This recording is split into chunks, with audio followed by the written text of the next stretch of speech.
we did have a race this past weekend. It was the Clash at Bowman-Gray. Sold out, 18,000 people. It looked like a lot more. And the racing was surprising. Better than I thought it was going to be. Oh, my goodness. It was incredible. You know what? And you know what's funny? We should not show our hand because that just goes to tell you that we do not watch much racing at Bowman-Gray. No, we don't. Because everybody that watches racing at Bowman-Gray probably knew what that track was capable of. Yeah. The next gen car on short tracks has been such a struggle. I was hesitant, but I think between the tire fall off that it had, which Goodyear obviously brought that option tire from last year, that super soft one, and it worked great. And it was obvious that tires were falling off and guys were treating their tires better and having better longevity and that sort of thing. There was the wall indentation off of turn 4 that became... It had great character. Yeah, great character. And those couple things combined with the ability to go onto the, like, where you could change your line and go into the curb and into the drainage ditch and launch the car, get it to rotate down there, or even Denny Hamlin, who passed around the outside at one point and was able to make an outside second groove work, which I talked a lot about. And I think that just all added up to like, whoa, this was way better than I expected. Good racing. It was better racing than I thought. All that said, right, great racing through the field. The whole weekend was pretty much dominated by one guy. Isn't it funny how this is how I don't envy NASCAR's position ever when it comes to trying to entertain a fan base? Because even us, right, experts of the field, we are so inconsistent of our judge of a good race. There's no way to define what a good race is. Because sometimes it's like there has to be this incredible race for the win and it has to be thrilling and da-da-da-da, whatever. And then yet you have this race at Bowman-Gray. There was no real thrilling race for the win or any win for that matter. Chase Elliott just smoked him all weekend long, and especially in the 200 lapper. In the old feature. The racing through the field and just, I don't know, it was entertaining. I was surprised by how committed to the bottom some of the chooses were. Mm-hmm. They would go like 4 or 5 lanes at one point, I thought. Yeah. So that made it kind of interesting. But I thought Blaney had a chance there. He must have just kind of burned up his right front or right rear. He looked like he was kind of in a spot there where he was running a half a lane up. Yeah. Thought he was going to give Chase a chance, make a run for it. But he had a shot. So the thing he was doing that was super interesting when he started to catch him. If you'd listened to our broadcast of it, that was just internal. But myself and Adam Alexander, one of the things I noticed really quickly when he was making gains on him was his rear brake rotors were glowing. And so he had gotten tight, turned the brake bias a ton back, and was getting the car to rotate. But when he lost his big chunk of time as he dove to the inside of Kyle Busch, got by him when they were lapping him, and because of that, he sort of overdrove the corner and he locked the rears because he had put so much rear brake, which works well when you're in a rhythm and you're starting to manipulate the car and getting to turn and you're in that rhythm, and you're only hitting the brake so much. And then when you hit it too hard one time because you've overdrove the corner because you just passed the guy and you got out of your rhythm, he locked the rears and went off the track, and that's when he lost the most time. And I was like, damn, though, like that was super cool because you saw it all happen in real time. You saw his brake rotor start to glow. Obviously, he was making a difference in the car. He was starting to catch Chase at a 10th a lap or so and cut the deficit down to like within a half a second, and then had that big moment, and that was sort of the end of the race. Right. But that tells me that that was not a peak brake pressure type deal then. In order to run rear brake, when you run a ton of rear brake bias like that, he's sort of having less peak brake pressure, riding the brake all the way down through the corner, trying to gain time on entry, like the whole first half of the corner. That was interesting.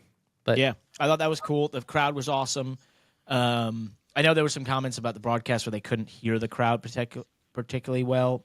I couldn't tell that because we were doing the rehearsal, but it looked great.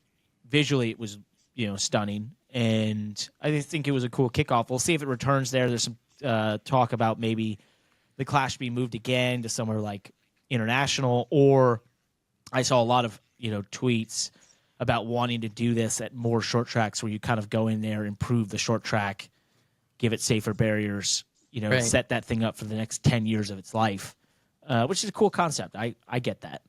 Mm-hmm. I'd like Yeah, that. that would be cool. Good job, NASCAR. Good on NASCAR for doing that. I still don't know. I don't know what's right for that event. Should they just go hop around grassroots racetracks, invest in them, fix them up? I think the Clash at South Boston would be cool. Oh, right? that would be cool. I'd Like- sign up for that. The Clash at Hawkeye Downs in Cedar Rapids, Iowa would be cool. Hey, wait a second.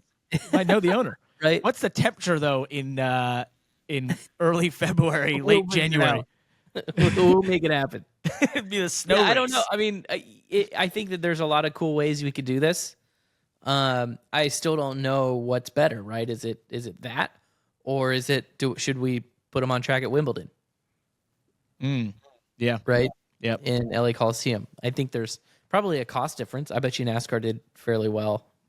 I bet you they spent about $10 million less dollars on this event, putting this event on, than they did the Clash at the Coliseum.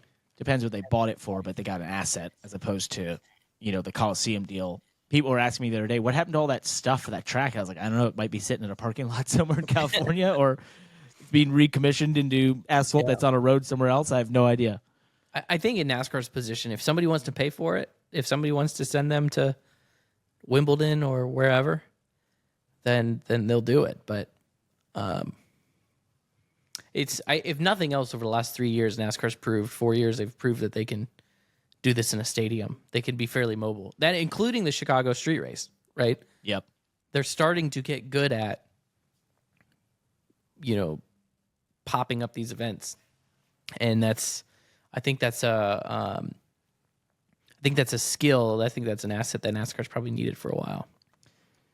Definite variability in the schedule has been the theme of the last couple of years. And they've done, to your point, they've done a good job of that. And I think this race, the best thing that ever happened was getting out of Daytona and just utilizing it in a totally different fashion than what it was conceived to be. I think so. Right? So, it's just different. We're talking about something different, and now we can focus at Daytona and Super Speedway racing, and you get all the races down there and that sort of thing. And you just don't get, it doesn't get monotonous. It doesn't feel like you're going to see the same show you saw a year ago, that sort of thing. Right. So I like it. I think if they stay there, that's cool. But I love the idea of it just being a moving circus and continuing to evolve and move around. So The only thing about Daytona, though, is we have definitely given up the Speed Weeks era of Speed Weeks, right? And I don't like that part. Because I don't, do we even do pole qualifying on Sunday anymore? it's not. No, it's going to be Thursday, I thought was it Thursday or Wednesday? maybe Wednesday. Thursday's the duels. Yeah. I think I just, that is a tradition. I hate to say tradition because it's not, I'm not supportive of it for the sake of tradition. I just think that build up, right? And creating those storylines and the time, I always thought that there was a value in that, but I also I'm not the one analyzing the numbers. Well, the Indy 500 has lost its month long of Indy, right? It used to be the month of May, and now it's down to like 2 weeks essentially. The only one that's still doing it to the same level, that's these big races, I would say, is Le Mans. It's still like 2 weeks. It's always been that way. They've kept that going, but I just think, attention spans are shorter nowadays, and there's just why, if you have the chance to put it somewhere else, like they've done, and get a different audience to pay attention or something different, it's proven the last the Clashes did really well. Attention TV. span is a matter of minutes and hours. Yeah, but I think Creating a storyline for the biggest event of the year. What's wrong with it being a 10-day ordeal, right? At least a Sunday to Sunday, Saturday to Sunday. Right now you would have qualifying on Super Bowl Sunday. Who's going to watch that? Well, that's not good. No, that wouldn't have worked. You know what, though? Now that I think about it, The Super Bowl used to be earlier.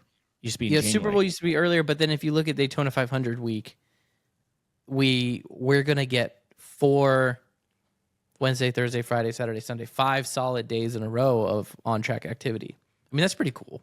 Yeah. For people, for people at work, for people around, whatever they're doing, they can turn on their TVs and their computers, and for 5 days straight, there's gonna be racing on TV. Hell yeah, brother. Racing. Let's go. I guess it just Race cars on the racetrack. used to be for 10 days straight. I know.